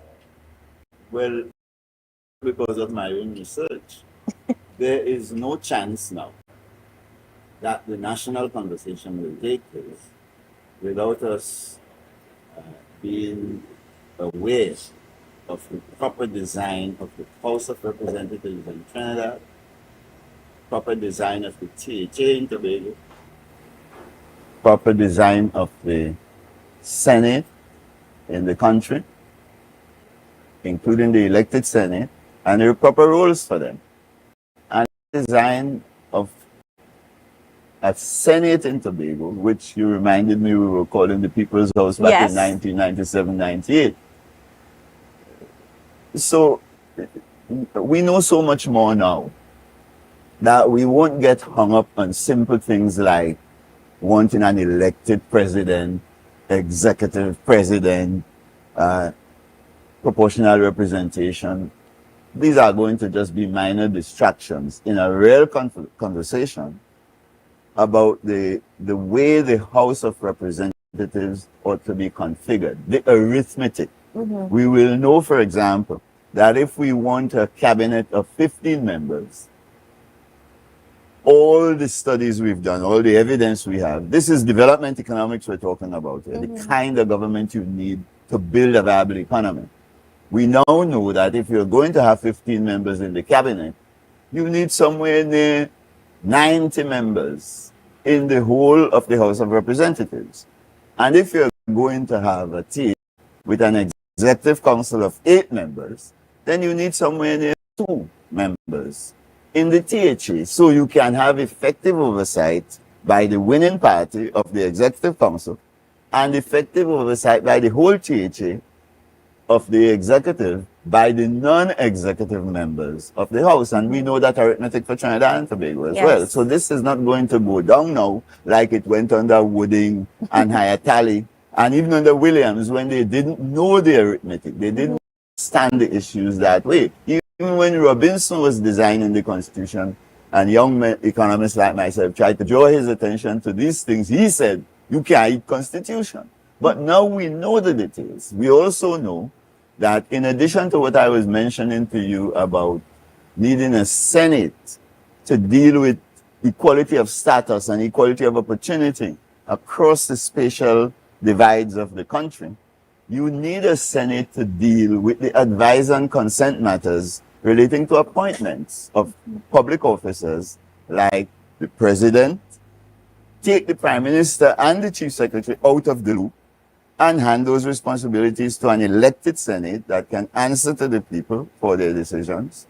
But you then provide proper protection for public servants who are cowed by the executive. Up to last night, senior engineers in Tobago were telling me they're so scared to speak out about the issues because of the worry that there would be victimization by the executive. Well, if you have an elite that takes responsibility for discipline and appointment and so on, public servants need not be afraid in the context of our history of executive decisions, because the executive itself will now have to answer to a legislature that can ring fence its behavior and hold it accountable and protect whistleblowers and stuff like that. All of that is missing properly from our current constitution, but we know all of that. Bring that properly into the story. No. So this is going to be a very different discussion. I mean, I also want to touch on the matter of jurisdiction, right? Now, I mean, the jurisdiction can be in so many different ways, whether it's lawmaking powers, whether it's policies, but more importantly, what we've had quite a big concern in Tobago is that of just our physical boundaries. And there is quite a lot of back and forth, and we saw it, especially it came to a head during the Joint Select Committee meetings in 2021. There was that back and forth about how do you really define Tobago, because you can't talk about having powers without having boundaries or jurisdiction, so to speak, of where you can execute those powers. Do you think now that these constitutional consultations would now consider how do we define the different parts of Trinidad and Tobago? Because, I mean, we had to talk about defining Trinidad as well, because Port of Spain is different from San Fernando, is different from Mayaro, and all those different places as well. The THA Act, as it stands, defines Tobago. But it defines Tobago the wrong way, because it defines Tobago with a 6 nautical mile limit out from its shorelines. These conversations, if we conduct ourselves properly in Tobago, our contribution to the discussion about the Constitution, which we would have had to make anyway, after we have had a thorough dialogue in Tobago about all the fundamental issues. And I think we're in a strong position in Tobago because we've been discussing constitutional reform and researching it for in a kind of way, in a more involved way than Trinidad has been. So we will be able to bring light to the reasons you for boundaries for Tobago. Not affected in any way by the law of the sea, international law of the sea. And what is the advantage to the country to use the median line between Tobago and Trinidad to define Tobago and to define Trinidad? There are advantages to the nation. The simplest one to think about is that Trinidad is preoccupied with the energy sector. Yes. They're busy making deals with Venezuela and so on. The whole idea of their in the psyche of the Trinidadian is keep the oil and gas industry afloat somehow, even in the context of climate change. Tobago has long been liberated from that preoccupation. We have the psychology and can build the expertise to deal with the entire blue economy, concerns of the nation, if Tobago is properly defined. The whole set of blue economy issues, including seabed minerals, that are relevant to the definition of Tobago. And particularly, let's say, even defining our marine parks and be able to control it, because, I mean, we often complain about how some of our tour guides or the tour operators, the reef tours, they take advantage. They're destroying in some parts of our reef and so on. And we know what can happen if we destroy the reefs. So, but you know, if the point though is that properly prosecute our diet, we don't need to wait on Port of Spain. Yes. We can set up our own consultations here.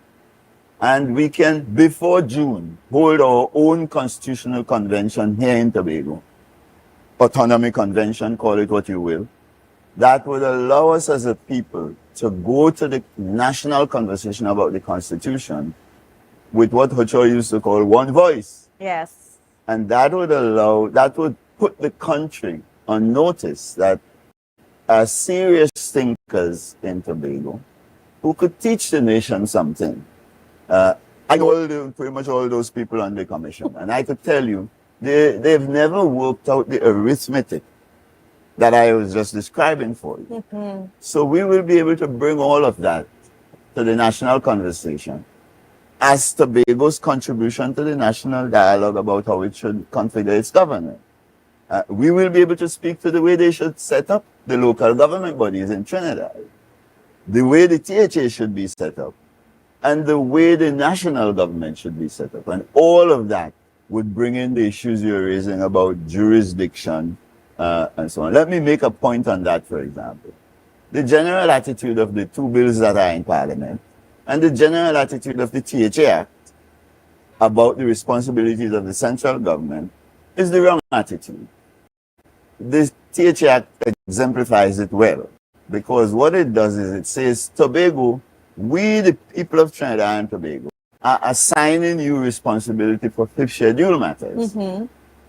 We limit you to those, and all the rest of the responsibilities are those of the national government. Well, it should be the other way around. Tobago should be able to say to the country, this is what we need the national government to do for us. Here is the schedule for the national government. Everything else is Tobago people's business.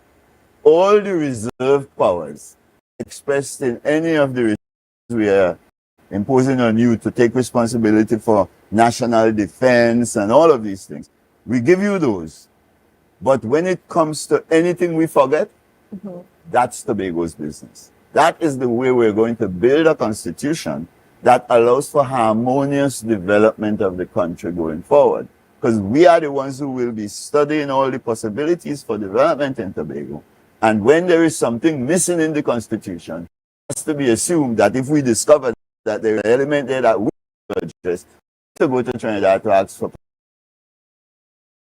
the powers. That sort of stuff is going to be in the conversation if we do our business the right way here. Now, I have to say, there is no great inclination that I see in the existing THA to handle these consultations in Tobago properly. But the pressure will now come on the government here to do that.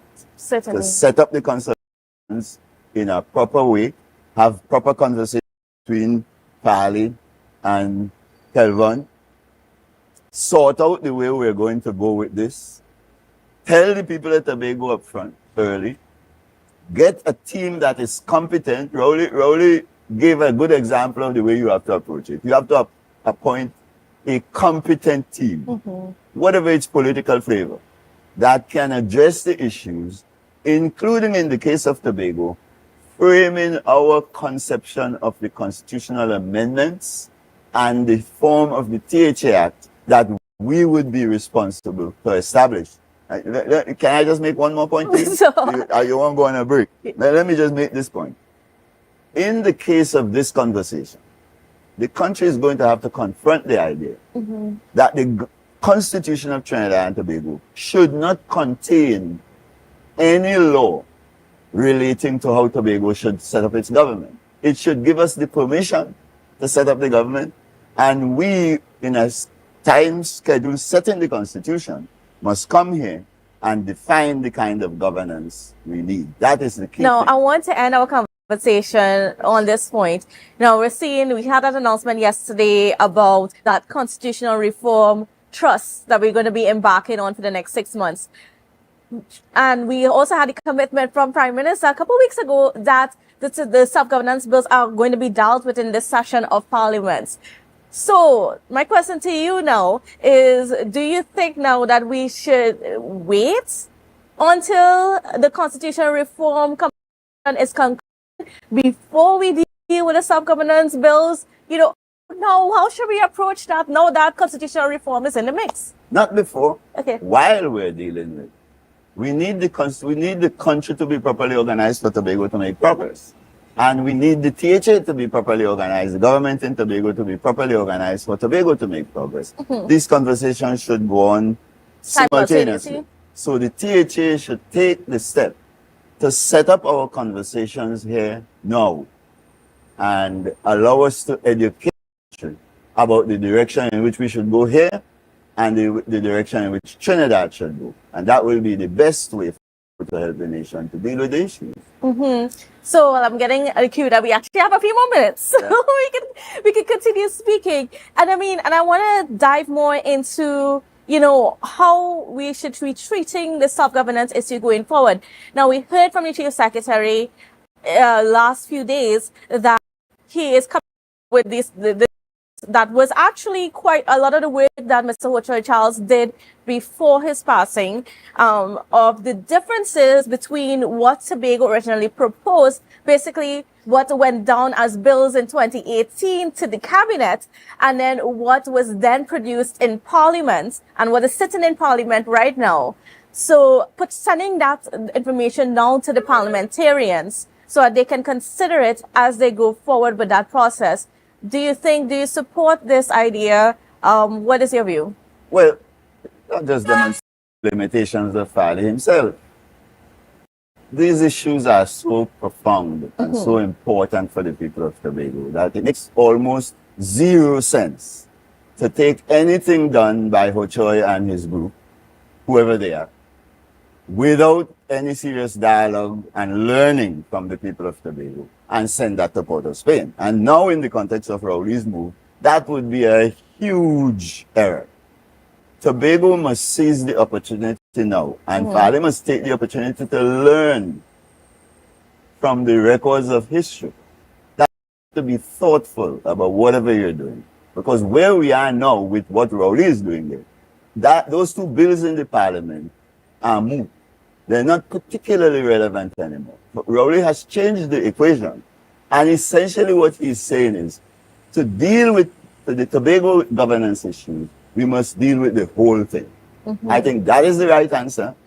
It's a better answer than what Fali has in mind. And Fali would be well advised. So let's set up a proper conversation in Tobago that could educate Tobago and the nation. We are half the nation.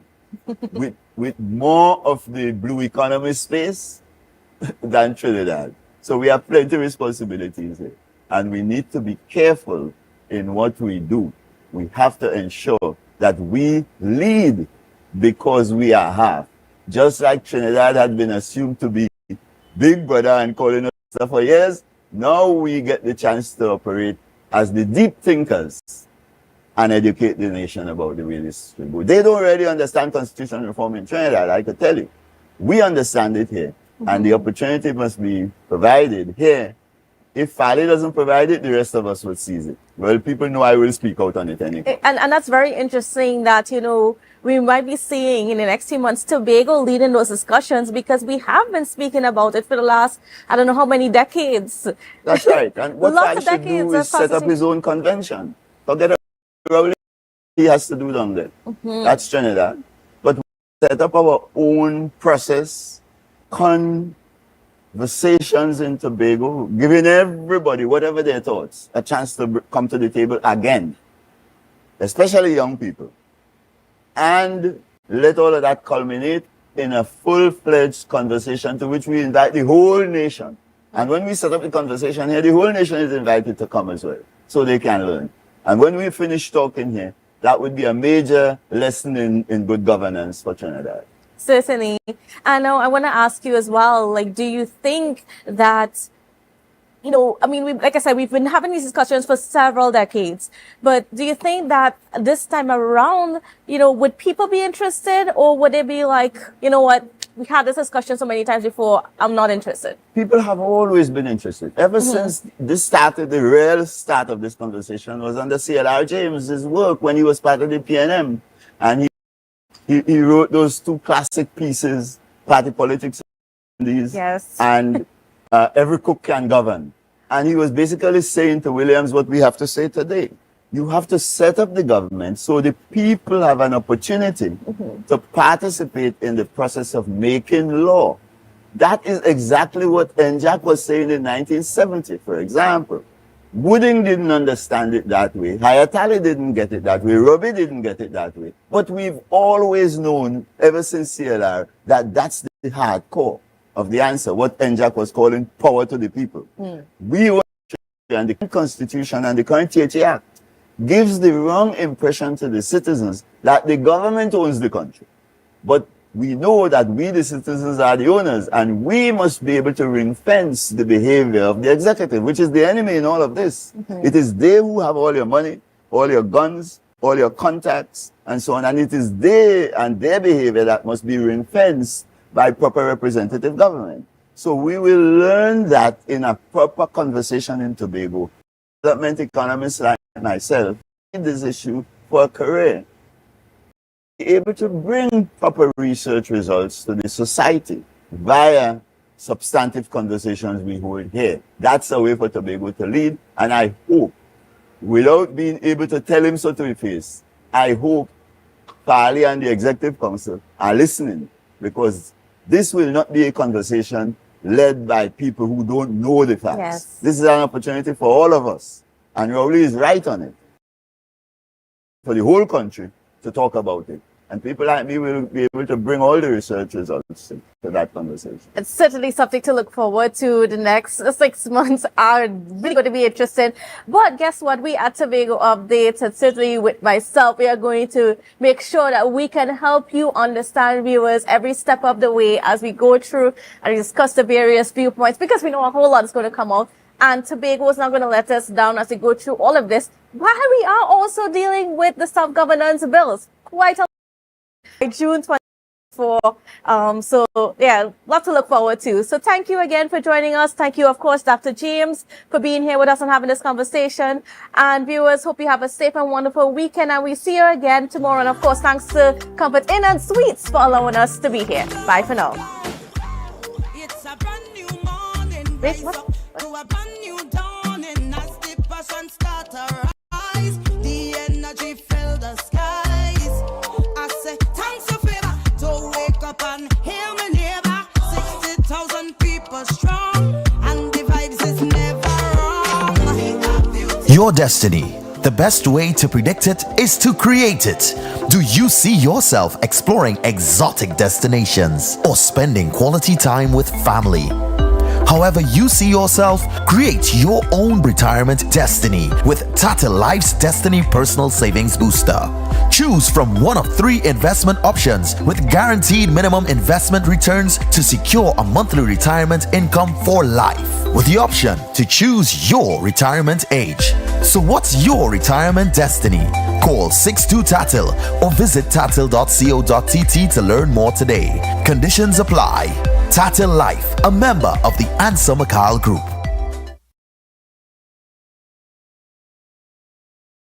Tobago Glass Supplies has been a leading name for over 37 years in the glass and aluminum market in Tobago. We provide an extensive range of high-quality, innovative aluminum and glass products for commercial and residential use. Competitive prices with superior and professional services by committed employees who are guided by rigid quality standards. Tobago Glass Supplies specializes in the manufacture and installation of glass and aluminum products that are essential to today's homeowners and the business environment. We are engaged in marketing, sales, and installation of a variety of products. These ranges from windows and doors to necessities such as mirrors for homes and vehicles, designed and manufactured in-house or imported.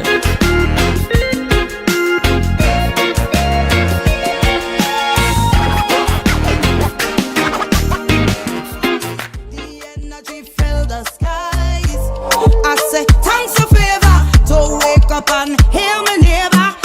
60,000 people strong, and the vibes is never wrong. We are beauty, we are power. We are people in the sun. We are beaches, we are rivers. We are melon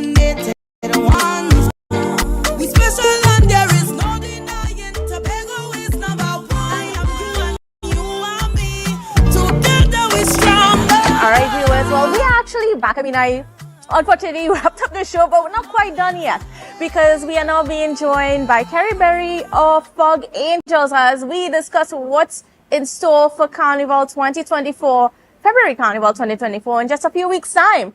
Now, special good morning and welcome to you. Hi, good morning. How are you doing? I'm great.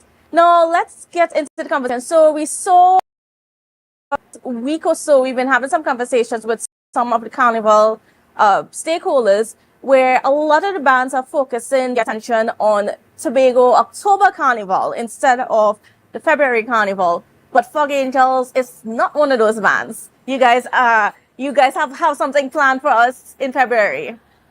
Oh my gosh. First of all, good morning, everyone.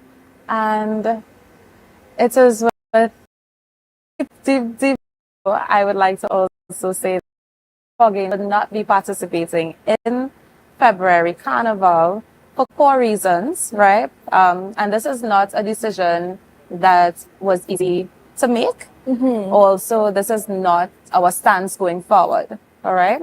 This is just because, one, we just came out of Tobago Carnival, which was really big. It was successful, and our team is still recovering from that. In addition to that, we already in planning for Tobago Carnival. Our product, as a lot of people know, that Fog Angels try to go above and beyond, so we always plan properly, and we believe that is the method to having a successful carnival, that planning process, planning every step of the way, know what you're going to do at what particular time and stuff.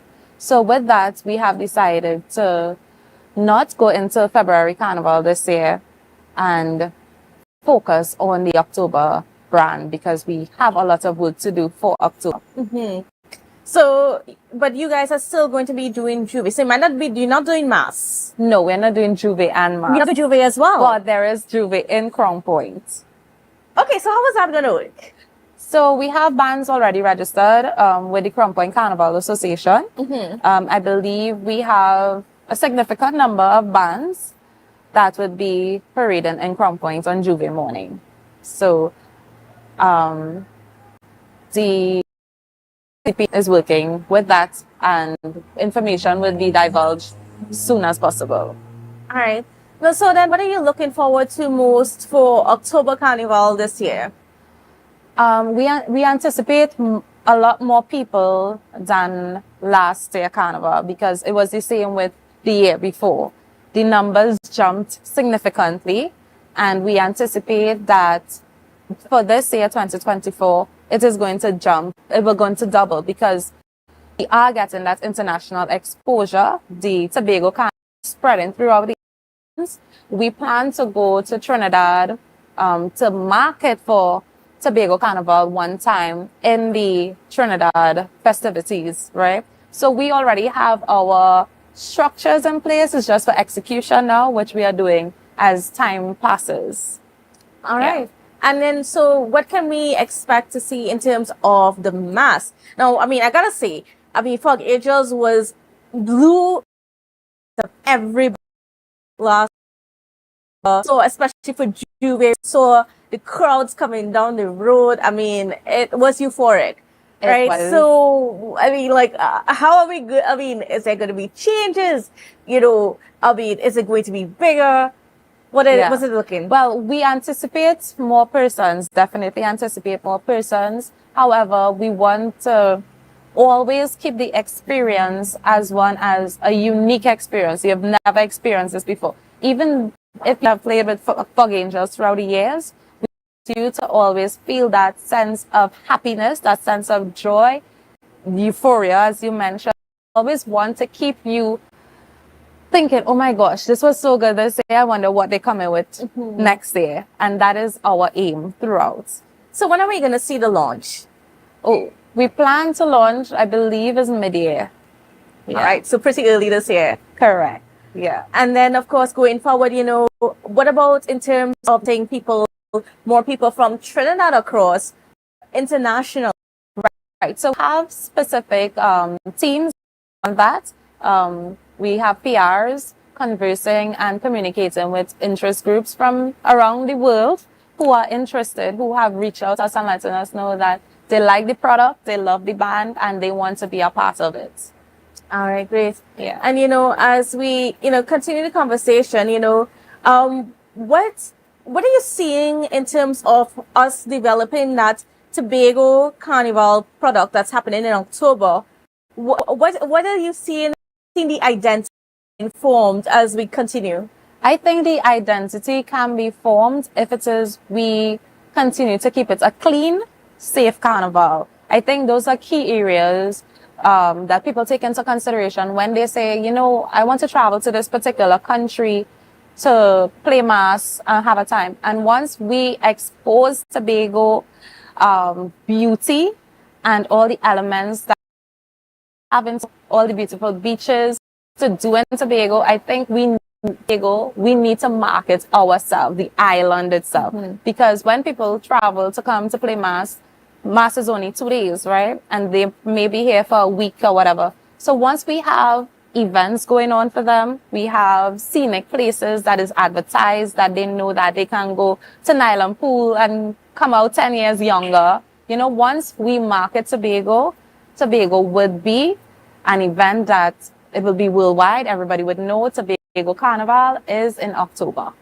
All right. And then as we look forward to things, are you going to be depending on the THA to market, like Fog Angels and stuff like that, and get people here, or are you guys taking that reign for yourself? Right. So Fog Angels, we don't depend on the THA to market. However, if they market, it would assist because, it comes from the horse's mouth that we are having Tobago Carnival. A lot of people wait to hear the Tobago, all right?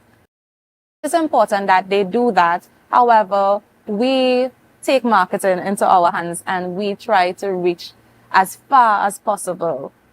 Oh, and we definitely see the products of that. So yes, certainly. And as we're getting ready to wrap this morning, I don't know if you have any few words that you want to leave with us. I would just like to say that I hope that everyone has an enjoyable, safe February Carnival, and I believe that Tobago Carnival will be very big. And for those who are listening, Carnival, October, you need to be there. All right, great. Well, thank you so much, Carrie Berry, for being on with us. And viewers, well, yes, we are definitely wrapping up now. So thank you again. And don't forget you have brunch coming up at 10 o'clock. And I, of course, want to thank the management and staff of Comfort Inn and Suites for allowing us to be here live this morning. All of the Tobago Update shows this morning are live here. So have a safe and wonderful weekend. And we will see you again on Monday for GMT.